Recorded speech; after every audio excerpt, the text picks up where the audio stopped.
faz os pequenos motores?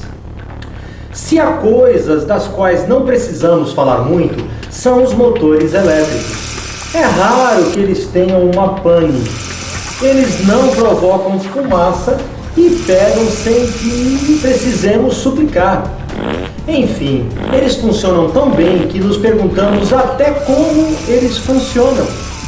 Mas não há razão para isso. O princípio básico do motor elétrico não data de ontem. A história é ligada ao princípio do eletroímã. Quando fazemos passar uma corrente por uma bobina enrolada em torno de um núcleo de ferro, ela se comporta como um ímã, com um polo norte e um polo sul.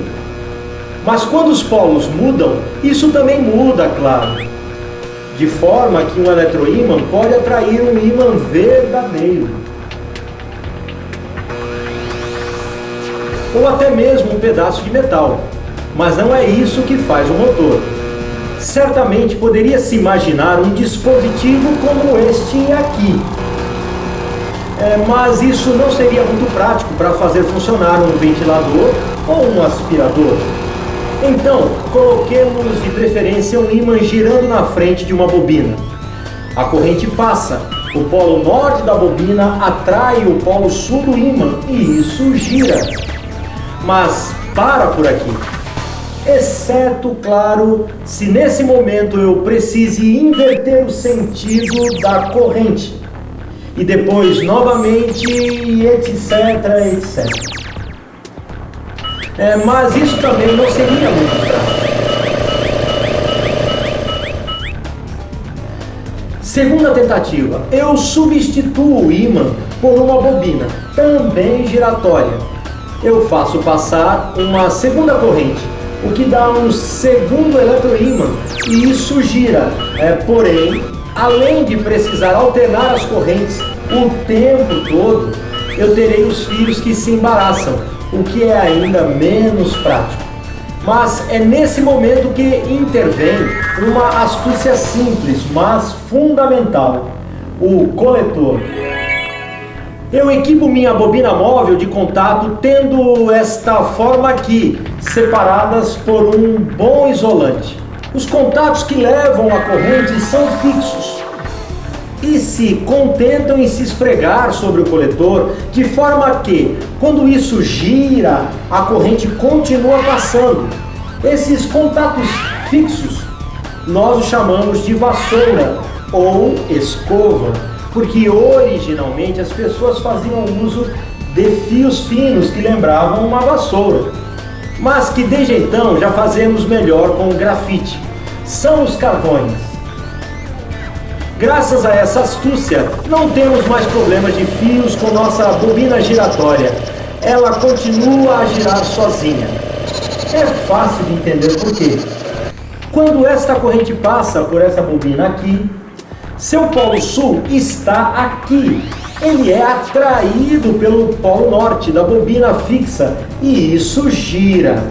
Ao chegar aqui, ela deveria parar, mas nesse momento cada vassoura ou escova vira em contato com a outra metade do coletor. A corrente muda de sentido dentro da bobina giratória. Seu polo sul se torna polo norte e ele é repelido pelo polo norte da bobina fixa, enquanto o sul é atraído. Um meio giro depois, corrente e eletroímã trocam novamente de sentido e fazem girar novamente. A eletricidade não é nada mal. Para simplificar as coisas, as duas bobinas são colocadas em série no mesmo circuito e ligadas na mesma fonte. Tal é o princípio do motor elétrico série, dito universal. Universal não quer dizer que você poderia fazê-lo funcionar com um molho de tomate ou não importa o que. Ainda não chegamos lá. Universal porque se no lugar de uma fonte contínua, como em nossas experiências, nós alimentássemos com uma fonte alternada, isso continuaria a funcionar. Evidentemente, a corrente alternada muda de sentido, mas quando isso acontece, o polo do eletroímã fixo muda de sentido e o polo do eletroímã móvel também e ao mesmo tempo, de modo que as forças de interação entre os polos não mudam e isso continua a girar. Isso, obviamente, é o esquema teórico. Na prática, para fazer trabalhar os dois polos do eletroímã fixo, nós lhe damos esse aspecto aqui. O chamamos de estator. A bobina móvel é colocada no interior, mas ela também é enrolada em um núcleo. Isso é chamado de rotor. Quanto ao coletor, ele geralmente é colocado aqui. As escovas de carvão são colocadas desta forma. É assim que nosso bom motor elétrico faz girar seu liquidificador, sua furadeira, seu ventilador, seu aspirador. A eletricidade não é nada mal.